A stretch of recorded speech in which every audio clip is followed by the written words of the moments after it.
जनवरी का महीना था। कड़ाके की ठंड पड़ रही थी। राधे श्याम जी अब उम्र के इस पड़ाव पर थे जहां हर एक दिन अपने आप में एक संघर्ष से कम नहीं होता। पिछले 6 महीने में वह अपने छोटे बेटे के घर दिल्ली में रह रहे थे। किडनी के मरीज थे राधे श्याम जी। आज सुबह जब वे सोकर उठे तो घबरा गए, क्योंकि नींद में ही उनसे बिस्तर गीला हो गया था।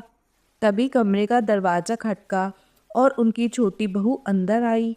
उसकी नज़र जैसे ही गीले बिस्तर पर पड़ी, उसकी भौहें तन गई और गुस्से में आकर उन पर चिल्लाने लगी, क्यों पीते हैं रात को इतना पानी कि यह नौबत आ जाए। कोई बच्चा बिस्तर गीला करे तो समझ में आता है, पर यहाँ तो इस उम्र में। छी छी छी। नाक भौं सिकोड़ती हुई उनकी बहू कमरे से बाहर चली गई। उधर बहू की बातों के तीखे बाण राधे श्याम जी के दिल में गहराई तक उतर गए, परंतु वह कुछ नहीं कह पाए। उनकी नजरें नीचे झुक गई। कड़कती सर्दी में भी वह घबराहट और शर्मिंदगी के कारण पसीने से तरबतर हो गए और जल्दी से उठकर अपनी चादर को धोने लगे। वे स्वयं भी इस बात से बेहद ही परेशान रहते थे, लेकिन उनका भी इस बात पर बस नहीं था। जब से उन्हें किडनी की बीमारी हुई थी, तब से यह समस्या भी बढ़ गई थी। कमरे के बाहर मान्या का गुस्सा भड़क उठा। उसने रसोई में बर्तन पटकते हुए कहा, अब बस हर दिन यही तमाशा, मैं कब तक सहूं। उधर दाढ़ी बनाते हुए पवन ने पूछा, अरे मान्या, इतनी सुबह सुबह क्यों चिल्ला रही हो? क्या हुआ? जरा कमरे में जाके देखी तो क्या किए बैठे हैं आपके पिताजी? मैं तो तंग आ गई हूँ। लेकिन हुआ क्या, कुछ बताओ की भी? पवन ने पूछा तो मान्या ने गुस्से में तेज स्वर में कहा, और क्या होगा? आपके पिताजी ने फिर बिस्तर गीला कर दिया है। अब और नहीं हो सकता मुझसे, मैं तंग आ चुकी हूँ। अब उस कमरे की साफ सफाई मेरे बस की बात नहीं है। आप जल्दी से अपने पिताजी का कुछ कीजिए, नहीं तो यह घर छोड़कर मैं मायके चली जाऊंगी। पवन, जो पहले ही अपने ऑफिस की काम की टेंशन में था, अपना सिर पकड़कर बैठ गया। क्या करूं मान्या, कुछ समझ नहीं आता। एक तरफ ऑफिस का काम है और दूसरी तरफ पिताजी की तबीयत, और अब तुम भी हर बात पर मायके जाने की धमकी देने लगती हो। हम 2 बच्चों के माँ बाप हैं, थोड़ा समझदारी दिखाओ। मान्या की आंखों में गुस्सा उभर आया। समझदारी मुझे दिखानी है? मैंने तुम्हें कह दिया है, या तो पिताजी का कुछ करो या मैं चली जाऊंगी। अब फैसला तुम्हारा। ये बात सुनकर गहरी सांस लेते हुए पवन बोला, अरे तो ठीक है ना, मैं करता हूँ भैया को फ़ोन। आखिर ये अकेले मेरी जिम्मेदारी तो है नहीं। 6 महीने से ऊपर हो गए हैं, लेकिन भैया या भाभी को कोई परवाह नहीं है। जब भी पिताजी को रखने की बारी आती है, कोई न कोई बहाना बन जाता है। या तो भाभी बीमार पड़ जाती है, या भैया अचानक बिजनेस ट्रिप पर चले जाते हैं, और कुछ नहीं तो वर्कलोड ज़्यादा होने का बहाना बनाकर बात को टाल देते हैं। मैं अकेले सब कुछ कैसे संभालूं? अब देखना, मैं फ़ोन करके उन्हें पिताजी को ले जाने के लिए कहूँगा, तो देखना कोई ना कोई बहाना तैयार होगा उनके पास। कहते हुए पवन ने फ़ोन लगाया, लेकिन दूसरी ओर से किसी ने फ़ोन नहीं उठाया। राधे श्याम जी के 2 बेटे थे, आशीष और पवन।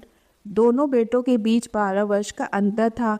उनका बड़ा बेटा आशीष इंजीनियरिंग की पढ़ाई करने के बाद चंडीगढ़ में सेटल हो गया था, जबकि छोटा बेटा पवन हमेशा से अपने माता पिता के साथ रहता था। परंतु राधे श्याम जी की पत्नी की मृत्यु के बाद उनकी छोटी बहू मान्या ने उनकी सारी जिम्मेदारी लेने से मना कर दिया था। उसका कहना था कि जब 2 बेटे हैं तो पिता की जिम्मेदारी भी दोनों को बराबर ही उठानी चाहिए। पवन को भी यह बात तर्कसंगत लगी। लंबी बहस और तकरार के बाद यह तय हुआ कि दोनों भाई बारी बारी से अपने पिता को 6-6 महीने के लिए अपने साथ रखेंगे। उसके बाद से राधे श्याम जी साल के 6 महीने अपने बड़े बेटे के घर रहते, बाकी 6 महीने अपने छोटे बेटे के घर।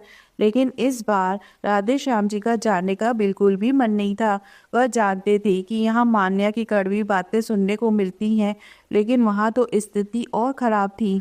बड़ी बहू के साथ साथ बड़ा बेटा भी उन पर चिल्लाने में शर्म नहीं करता था। पवन फोन में आशीष का नंबर डायल करता रहा, लेकिन फोन लगातार काटा जा रहा था। तभी मान्या की तेज आवाज कमरे में गूंजी, अरे क्या हुआ, अभी तक फोन लगाया नहीं? पवन ने थकी हुई आवाज में जवाब दिया, अरे लगाया है, 1 बार नहीं 4 बार, लेकिन भैया फोन उठाए तब ना। मान्या चिढ़ते हुए बोली, हाँ अब वह फ़ोन क्यों उठाएंगे? जब हमारी रखने की बारी होती है तो 15 दिन पहले ही फ़ोन करके पिताजी को ले जाने की जिद करने लगते हैं और आप भी उनकी बात मानकर पिताजी को तुरंत ले आते हैं। लेकिन जब उनकी बारी आती है तो उन्हें साफ सूझ जाता है। अब आप ही उन्हें चंडीगढ़ छोड़ आइए। पवन ने परेशानी भरे स्वर में कहा, मान्या तुम जानती हो कि मेरे पास अभी बिल्कुल समय नहीं है। कंपनी का मैनेजर बनने के बाद मेरी जिम्मेदारियां बढ़ गई हैं। मैं ऑफिस से छुट्टी नहीं ले सकता। मान्या ने अपनी आंखें तरेरते हुए गुस्से में कहा, वह सब मैं नहीं जानती। आप कैसे भी करके पिताजी को वहां भेजने का इंतजाम करिए, नहीं तो मुझे अपनी बात मनवाने के लिए दूसरा तरीका अपनाना पड़ेगा। इतना कहकर मान्या गुस्से में रसोई में चली गई। पवन कुर्सी पर बैठा गहरे विचारों में डूब गया। वह समझ नहीं पा रहा था कि आखिर इस स्थिति का हल कैसे निकाले। सुबह की बहस भरी शुरुआत के बाद पवन नाश्ता करने के लिए बैठा ही था कि उसका फोन बज उठा। स्क्रीन पर उसके असिस्टेंट का नाम दिखाई दे रहा था। उसने फोन उठाया। हेलो सर, आपको याद है ना, आज इंटरव्यू सेशन है और आप हायरिंग टीम का हिस्सा हैं। बहुत से आवेदक पहुंच चुके हैं। अरे हाँ, मेरे तो दिमाग से ही निकल गया था। जल्दी से नाश्ता करके पवन अपने ऑफिस के लिए निकल गया। एक बहुत बड़ी कंपनी में मैनेजर के पद पर था पवन। थोड़ी ही देर में वह अपनी गाड़ी से ऑफिस पहुंच गया। ऑफिस पहुंचते ही उसने देखा कि हॉल और कॉरिडोर में आवेदकों की भीड़ लगी हुई थी। सभी अपने हाथों में फाइलें और सीवी लेकर अपने नंबर का इंतजार कर रहे थे। पवन ने बिना किसी की ओर देखे अपने केबिन की ओर कदम बढ़ा दिए। तभी अचानक एक आवाज ने उसे रोक लिया।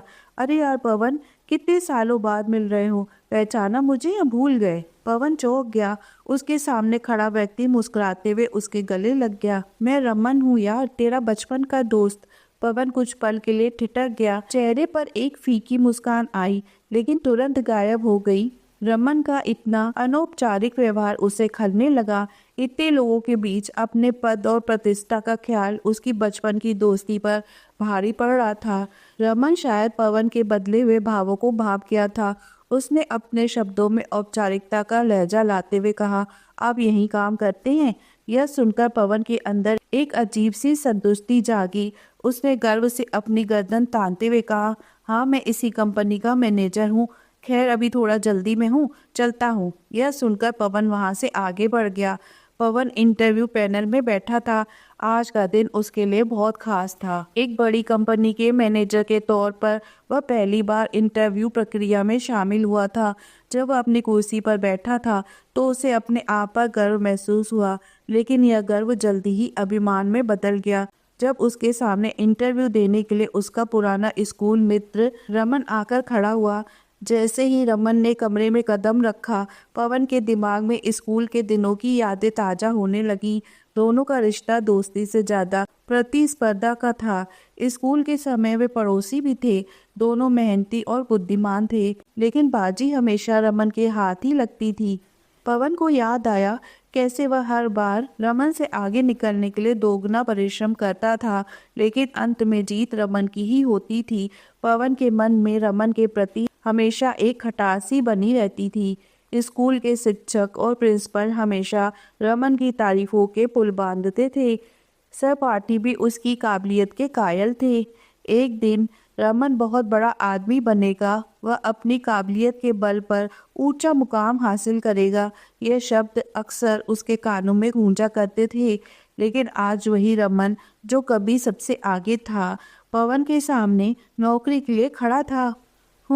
ऊंचा मुकाम, आज मैं कहां से कहां पहुंच गया हूं और यह रमन अभी तक ढंग की नौकरी भी नहीं तलाश पाया अपने लिए। सोचते हुए पवन की छाती गर्व से चौड़ी हो गई। अतीत की यादों को पीछे धकेल कर पवन वर्तमान में आया। रमन की ओर देखकर पवन के चेहरे पर एक व्यंग्यपूर्ण मुस्कान आ गई, लेकिन रमन के चेहरे पर कोई शिकन नहीं थी। वह आत्मविश्वास से भरा हुआ था। इंटरव्यू प्रक्रिया शुरू हुई। पैनल के सदस्यों ने एक एक कर सवाल पूछना शुरू किया। रमन ने हर सवाल का जवाब बेहतर तरीके से दिया। पैनल के सभी सदस्य उसकी प्रतिभा से प्रभावित हुए। पैनल ने सर्वसम्मति से रमन को इस पद के लिए चयनित करने की पेशकश की। जब पवन से उसका निर्णय पूछा गया तो उसने बस औपचारिकता वंश हाँ में सर हिला दिया। 2 दिन बाद रमन ने ज्वाइन कर लिया और पूरे जी जान से काम करने लगा। आज इस बात को 1 सप्ताह बीत चुका था। आज पवन जब ऑफिस पहुंचा तो उसके माथे पर चिंता की लकीरें साफ दिखाई दे रही थी। वह बड़ी परेशानी में था। उसकी पत्नी मान्या ने आज फिर से सुबह सुबह घर को सर पर उठाया हुआ था। फिर से घर पर जबरदस्त हंगामा हुआ था, जिसकी आवाज भी उसके कानों में गूंज रही थी। समस्या का हल निकालने के लिए पवन ने अपने भाई आशीष को कई बार फोन मिलाया, लेकिन हर बार वही घिसा पिटा जवाब सुनने को मिला। अभी बहुत व्यस्त हूँ, जैसे ही समय मिलेगा पिताजी को लेने आ जाऊंगा। कुछ दिन और उन्हें अपने पास रखो। उसके दिमाग में यह सारी बातें घूम रही थी। तभी दरवाजे पर दस्तक हुई। मे आई कम इन सर? पवन ने सिर उठाकर देखा। आओ रमन, उसने कहा। रमन ने अंदर आते ही कहा, सर मुझे 2 दिन की छुट्टी चाहिए। पवन ने उसे घूरते हुए हैरानी भरे लहजे में पूछा, अरे अभी तो तुमने ज्वाइन किया है और अभी से छुट्टी? तुम जानते हो हम एक बहुत बड़े इम्पोर्टेंट प्रोजेक्ट पर काम कर रहे हैं। छुट्टी के बारे में सोच भी कैसे सकते हो? तो रमन ने झिझकते हुए जवाब दिया, सर दरअसल कल मुझे अपनी माता जी को चंडीगढ़ लेकर जाना है।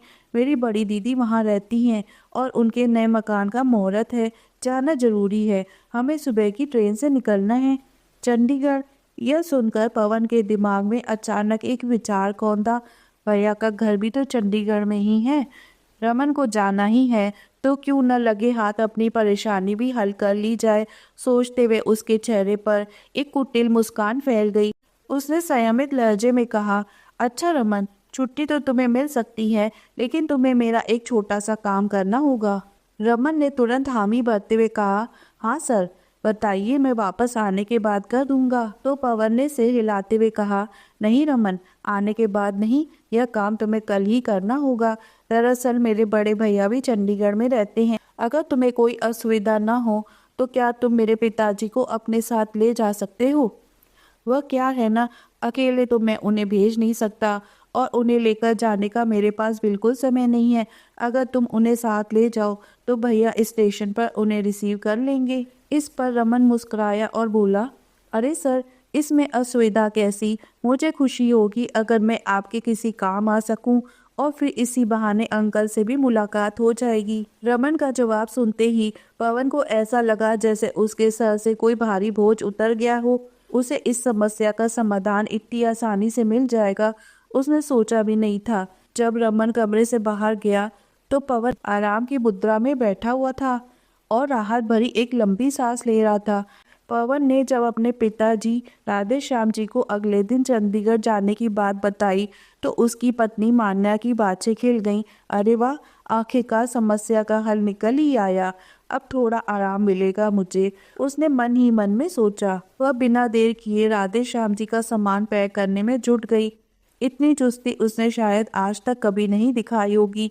लेकिन दूसरी ओर से राधे श्याम जी के चेहरे पर गहरी उदासी के बादल छा गए, मगर किसी को उनकी उदासी या खुशी से कोई फर्क कहाँ पड़ता था। सबको अपनी अपनी पड़ी थी। अगली सुबह राधे श्याम जी का सामान बाहर आंगन में पहुंचा दिया गया। जब पवन अपने पिताजी का सामान गाड़ी में रख रहा था, राधे श्याम जी ने धीमे भर्राए स्वर में कहा, बेटा बबलू, अच्छा होता अगर तू ही मुझे चंडीगढ़ छोड़ आता।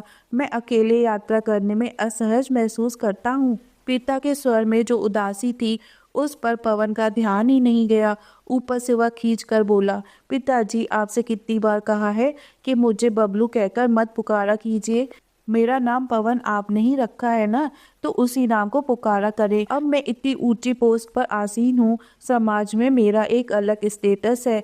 जानते भी हैं मेरे नीचे कितने कर्मचारी काम करते हैं, कितना मान सम्मान देते हैं वह मुझे। अब आप यदि मुझे सबके सामने बबलू कहकर पुकारेंगे तो क्या इज्जत रह जाएगी मेरी? राधे श्याम जी जो अपने बेटे को बचपन से ही उसके इसी नाम से पुकारने के आदी थे, बिना कुछ बोले उसे देखे जा रहे थे। पवन ने बात जारी रखी, और जहाँ तक रही आपके साथ चंडीगढ़ चलने की बात, तो आजकल मैं एक बहुत बड़े इम्पोर्टेंट प्रोजेक्ट पर काम कर रहा हूँ, इसलिए मेरे लिए आपके साथ जाना संभव नहीं होगा। बेटे की बात सुनते ही राधे श्याम जी के चेहरे पर निराशा की काली बदलियां छा गईं। तभी उनके कानों से एक आवाज टकराई, दादू जल्दी आना, हमारा आपके बिना दिल नहीं लगता है। राधे श्याम जी ने मुड़कर देखा तो उनके पोता पोती, जिनकी मासूमियत और प्यार में कोई बनावट नहीं थी, उन्हें गले लगाने के लिए दौड़े आए। पोता पोती को देखते ही राधे श्याम जी के चेहरे पर वात्सल्य उमड़ आया। उन दोनों को सीने से लगाकर उनकी आंखों से आंसू छलक पड़े। हाँ बेटा, जल्दी आऊंगा, उन्होंने बच्चों के बालों को सहलाते हुए कहा। पवन ने यह दृश्य देखा, लेकिन उसके भीतर की संवेदनशीलता शायद कहीं गहरे दब चुकी थी। पिताजी, देर हो रही है, चलिए गाड़ी में बैठिए, उसने कहा। राधे श्याम जी बच्चों को गले से लगाकर भारी मन से गाड़ी में जाकर बैठ गए। उनके दिल के भीतर का दर्द चेहरे से साफ झलक रहा था। गाड़ी चल पड़ी और साथ ही उनकी आंखों के कोने से आंसुओं की बूंदें धीरे धीरे उनके गालों तक आ गई थी। पवन और राधे श्याम जी जब स्टेशन पर पहुंचे तो अनाउंसमेंट सुनाई दी, यात्रीगण कृपया ध्यान दें, ट्रेन 1 घंटा लेट है। पवन खींचते हुए बोला, ये ट्रेनें कभी समय पर नहीं आती। पवन ने देखा कि प्लेटफॉर्म पर रमन पहले से ही मौजूद था। उसने राधे श्याम जी को पास रखे बेंच पर बैठने को कहा और यह वहां देखते हुए पवन बोला, अरे रमन, तुमने तो कहा था कि तुम वहां अपनी माताजी के साथ जा रहे हो, लेकिन वह तो कहीं नहीं दिखाई दे रही हैं। रमन मुस्कुराया और पास की बेंच पर बैठी एक कमजोर और झुकी हुई बुजुर्ग महिला की ओर इशारा करते हुए बोला, यह मेरी माँ है। उन्हें देखकर पवन चौंक गया। वह रमन की माँ को पहचान ही नहीं पाया। हालांकि उनकी उम्र बहुत अधिक नहीं थी, परंतु वह शारीरिक रूप से बहुत अधिक कमजोर और बुजुर्ग नजर आ रही थी। रमन, यह इतना कमजोर और बीमार क्यों लग रही हैं? कहते हुए पवन के चेहरे पर हैरानी साफ झलक रही थी। तो रमन कहने लगा, 3 साल पहले मेरे माता पिताजी एक भयानक सड़क दुर्घटना का शिकार हो गए थे। उस हादसे में पिताजी की जान चली गई। यह कहते कहते रमन का गला भर आया। उसने अपनी बात जारी रखी, माँ को उस हादसे में गहरी चोटें आईं। अस्पताल में महीनों इलाज चला, लेकिन माँ पूरी तरह से ठीक नहीं हो सकी। धीरे धीरे उनकी तबीयत बिगड़ती चली गई। पिताजी के जाने के बाद माँ को ऐसा सदमा लगा कि वह अंदर से टूट गई। ऊपर से उनकी याददाश्त भी कमजोर हो गई है। डॉक्टर ने बताया है कि उन्हें अल्जाइमर हो गया है। अब वे चीजें भूलने लगी हैं। कभी कभी तो मुझे भी नहीं पहचान पाती। फिर रमन बोला, जानते हैं सर, जिस दिन मेरे माता पिता का एक्सीडेंट हुआ था, उससे 2 दिन पहले ही मुझे विदेश में नौकरी का अपॉइंटमेंट लेटर मिला था।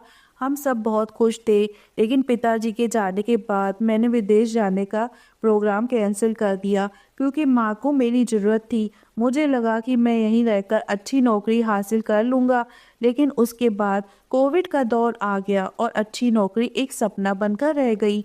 पवन चौंका, क्या तुमने वह सुनहरा मौका छोड़ दिया?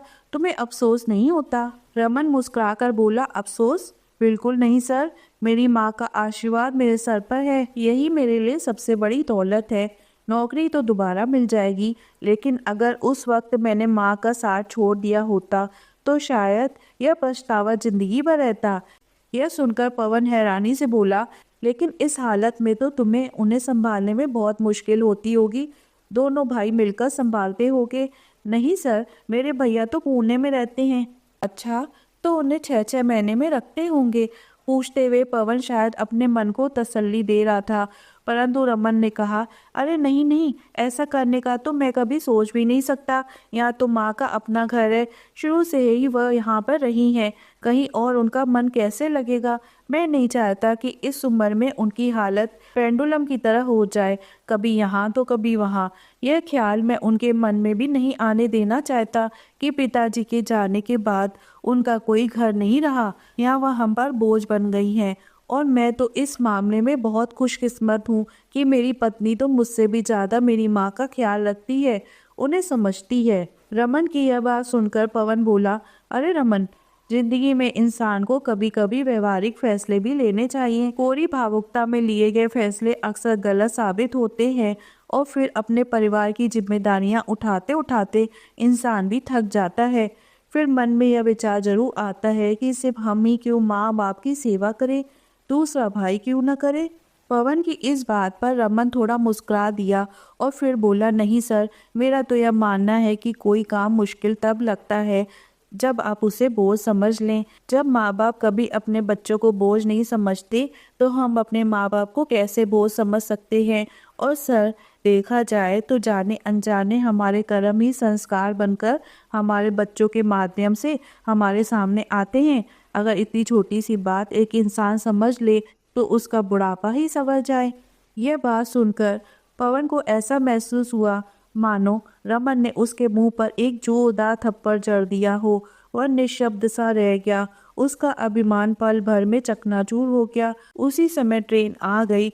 रमन ने पहले राधे श्याम जी को ट्रेन में बैठने में सहायता करी और फिर अपनी माँ को सहारा देते हुए बैठाया। ट्रेन धीमी गति से चलने लगी तो राधे श्याम जी ने खिड़की से झांकते हुए धीमे स्वर में कहा, बेटा अपना ख्याल रखना, बहू और बच्चों का भी। राधे श्याम जी की बात अधूरी ही रह गई और ट्रेन आगे निकल गई। लेकिन पवन ने आज पिता की आवाज में एक ऐसा दर्द महसूस किया था जिसे वह पहले कभी नहीं देख पाया था। ट्रेन अपने गंतव्य की ओर निकल पड़ी। ट्रेन के दूर होते ही पवन गहरे विचारों में डूबा और अपने ऑफिस की ओर चल पड़ा। परंतु रमन की बातें उसके दिमाग पर जैसे हथौड़े बरसा रही थी। उसके दिल का चैन कहीं गायब हो चुका था। उसे एहसास होने लगा कि उसके और रमन के बीच में आज एक प्रतिस्पर्धा जारी है जिसमें रमन आज भी उससे पहले ही बाजी ले गया। एक तरफ तो अपने मन को समझाने में लगा था कि उसने कुछ गलत नहीं किया, परंतु दूसरी तरफ दिमाग में विचारों का तूफान उमड़ने लगा। आज मैं जो कुछ भी हूँ, क्या इतना बड़ा मुकाम मैंने सिर्फ अपनी मेहनत के बल पर पाया है? क्या उसमें मेरे माँ बाप की बरसों की तपस्या नहीं थी? जीवन के हर कदम पर उन्होंने मुझे कुछ कर दिखाने की प्रेरणा दी। बबलू बेटा, बड़े होकर तुझे बहुत बड़ा आदमी बनना है। मेहनत कर ताकि तू अपने सपने पूरे कर सके। पढ़ाई करने का मन नहीं करता था तो पिताजी के यही शब्द तो मुझे हौसला देते थे। जब जब मेरी हिम्मत ने मेरा साथ छोड़ दिया तो मेरे पिता के मजबूत हाथ मेरे कंधों पर थे, यह बताने के लिए कि वह मेरे साथ खड़े हैं। और आज जब वही हाथ बूढ़े हो चुके हैं, कमजोर पड़ गए हैं, उन्हें सहारा लेने के लिए मेरे कंधे की जरूरत है, तो मैंने उनका साथ छोड़ दिया। दिल और दिमाग के बीच चल रही लड़ाई में पवन को थका दिया था। उसने अपनी आंखें बंद की और मन को शांत करने की कोशिश की। तभी उसे वह पल याद आने लगा जब उसकी माँ अस्पताल के बिस्तर पर पड़ी थी, अपनी कैंसर की बीमारी से जूझ रही थी। पवन उस समय उनके लिए खाना लेकर गया था। जैसे ही वह अंदर जाने लगा तभी अंदर से आवाज आई जिससे उसके पैर वहीं पर रुक गए। पिताजी माँ के पास बैठे थे और माँ उन्हें समझा रही थी, आप परेशान मत होइए, जाना तो एक दिन सभी को है, इसमें आंसू बहाने वाली कोई बात नहीं है। तो पिताजी का स्वर गूंजा, क्या करूं सीता, मैं तुम्हारे बिना जीने की कल्पना भी नहीं कर सकता। कभी सोचा है कि तुम्हारे बाद मेरा क्या होगा?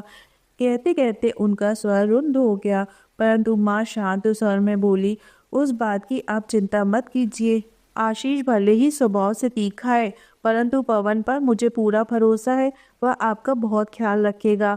यह एक माँ का विश्वास है जो कभी गलत नहीं हो सकता। उसके ठीक 2 दिन बाद माँ हमें छोड़कर चली गई थी। पिताजी अंदर तक टूट चुके थे, बहुत अकेले पड़ गए थे, लेकिन हम लोग उनके अकेलेपन की पीड़ा को भी नहीं समझ सके। माँ की 13वीं पर भी मान्या ने कह दिया था कि पिताजी का बोझ अकेले हम ही क्यों उठाएं, यह दोनों बेटों का फर्ज है। और मुझे भी उसकी बात सही लगी थी। यह जानते हुए भी कि बड़े भैया पिताजी को अपने साथ रखना नहीं चाहते थे, मैंने यह फैसला कर लिया कि पिताजी की जिम्मेदारी हम बराबर बराबर बांटेंगे। और जब यह बात पिताजी को पता चली तो उनके चेहरे पर कितनी बेबसी झलकने लगी थी। उनके चेहरे की लकीरें और ज्यादा गहरा गईं। उम्र मानो 10 वर्ष आगे सरक गई थी। उनके सभी दोस्त रिश्तेदार यहीं दिल्ली में तो थे जिसके सहारे वह अपना समय अच्छे से बिता सकते थे, लेकिन मैंने मन ही मन सोचते सोचते पवन की आंखों से धारा प्रवाह आंसू बहने लगे। माँ, तुमने कहा था कि पवन पर तुम्हें पूरा विश्वास है, लेकिन क्या कर बैठा तुम्हारा पवन? उसका दिल सिसक रहा था। पिताजी को तो मैंने असहनीय दुख दिए ही हैं, अपनी माँ के विश्वास को भी तोड़ कर रख दिया है।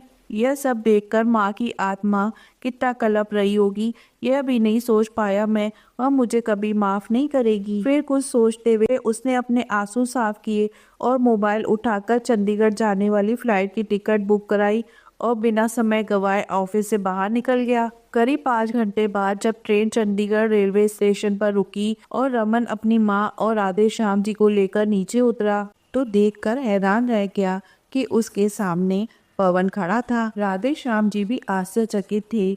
तभी पवन ने रमन को अपने गले से लगाया और रुद्धे कंठ से बोला, मुझे मेरा फर्ज याद दिलाने के लिए बहुत बहुत धन्यवाद मेरे दोस्त। यह सुनकर रमन उसे आश्चर्य मिश्रित खुशी से देखने लगा। फिर पवन ने अपने पिता का बैग उठाया और उनका हाथ थामते हुए बोला, चलिए पिताजी, एयरपोर्ट जाना है। लेकिन एयरपोर्ट क्यों? मुझे तो आशीष लेने आने वाला था ना, राधे श्याम जी ने पूछा। तो पवन ने कहा, नहीं पिताजी, हम वापस दिल्ली जा रहे हैं। अब आप हमेशा वहीं पर अपने घर पर रहेंगे। यह बात सुनकर राधे श्याम जी अपने बेटे को हैरानी से देखने लगे। करीब 2 घंटे बाद जब पवन अपने पिता को लेकर घर पहुंचा तो दरवाजा खोलते ही मान्या ने उसे देखा और उसकी भौहें तन गई। गुस्से से बेकाबू होते हुए वह बोली, यह क्या? तुमने तो इन्हें चंडीगढ़ भेज दिया था ना, बड़े भैया के पास, तो यह फिर यहाँ कैसे लौटकर आ गए? मान्या की इस बात पर पवन ने कुछ नहीं कहा और पिता राधे श्याम जी को कमरे में लेकर जाने लगा। लेकिन मान्या इतनी जल्दी शांत होने वाली नहीं थी। वह फिर से चिल्लाई, कुछ बताओगे भी? क्या हुआ? अभी अभी मैंने चादर धुलवाई है, कमरे की सफाई करवाई है और तुम फिर से इन्हें यहाँ ले आए गंदगी फैलाने के लिए। इतना सुनते ही पवन के सब्र का बांध टूट गया। पवन ने अचानक कदम रोक दिए और पलटकर मान्या को देखा। उसकी आंखों में आक्रोश था। बस मान्या, अब एक शब्द और नहीं। मेरे पिताजी हमेशा यहीं रहेंगे। अगर तुम्हें यह पसंद नहीं है तो तुम अपना सामान बांधकर मैके जा सकती हो। पवन की कड़कती आवाज़ सुनते ही मान्या हक्की बक्की खड़ी रह गई।